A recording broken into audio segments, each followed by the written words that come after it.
Shalom, saudara dan saudari yang terkasih dalam Tuhan kita Yesus Kristus. Marilah kita luangkan waktu beberapa menit untuk berkencan dengan Tuhan saat ini, agar dari hari ke hari kita semakin dekat dengan Tuhan, sehingga hidup kita semakin diberkati dan menjadi berkat.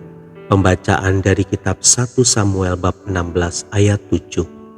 Tetapi berfirmanlah Tuhan kepada Samuel, janganlah pandang parasnya atau perawakan yang tinggi, sebab aku telah menolaknya. Bukan yang dilihat manusia, yang dilihat Allah. Manusia melihat apa yang di depan mata, tetapi Tuhan melihat hati. Demikianlah sabda Tuhan, syukur kepada Allah.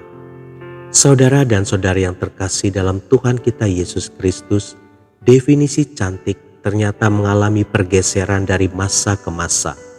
Zaman dulu, tubuh padat cenderung gemuk dianggap ideal oleh kaum wanita, seperti tubuh Kleopatra, permaisuri Raja Mesir, atau Kendedes, permaisuri Ken Arok, pendiri kerajaan Singosari. Namun kini tubuh skinny yang super langsing dan cenderung sangat kurus menjadi tubuh idaman para model. Bukan hanya kaum wanita, pria pun kini banyak dan terjebak untuk mengikuti standar tubuh ideal yang sering diiklankan di majalah-majalah mode serta produk-produk kesehatan. Seseorang akan kehilangan gambar dirinya jika pada akhirnya ia terjajah untuk mengikuti apa kata iklan. Citra diri, yakni bagaimana kita memandang diri sendiri, semua berawal dari hati. Salahkah kita bila mendapatkan bentuk tubuh yang ideal? Tentu tidak. Justru firman Tuhan di dalam 1 Tesalonika 5 ayat 23 mendorong setiap orang percaya untuk berusaha memiliki roh, jiwa, dan tubuh yang terpelihara sempurna dan tak bercacat saat kedatangan Tuhan Yesus kedua kali. Jadi, memiliki kondisi tubuh yang sempurna juga merupakan perintah Tuhan. Hanya jangan lupakan prinsip keseimbangan. Kita tidak bisa hanya fokus memikirkan fisik saja, tetapi juga harus memberi perhatian dengan sama baiknya pada kondisi roh dan jiwa kita. 1 Timotius 4 ayat 8 berkata, latihan badani terbatas gunanya, tetapi ibadah itu berguna dalam segala hal, karena mengandung janji, baik untuk hidup ini maupun hidup yang akan datang. Jika ternyata latihan rohani itu berguna sampai kepada hidup yang akan datang, marilah kita memberi perhatian pada perkara surgawi juga.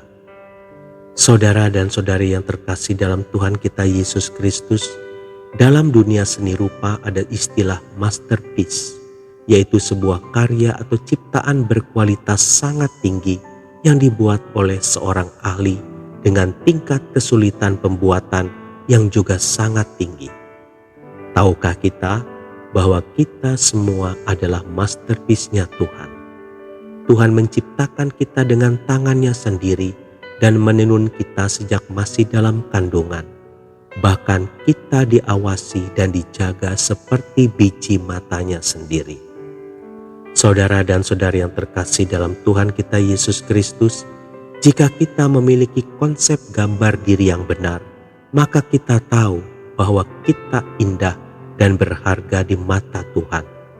Bukan yang dilihat manusia, yang dilihat Tuhan. Manusia melihat apa yang di depan mata, tetapi Tuhan melihat hati. Tuhan Yesus memberkati. Marilah kita berdoa dalam nama Bapa dan Putra dan Roh Kudus. Amin.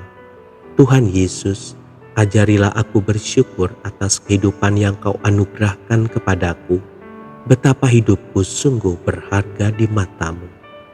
Amin. Dalam nama Bapa dan Putra dan Roh Kudus. Amin.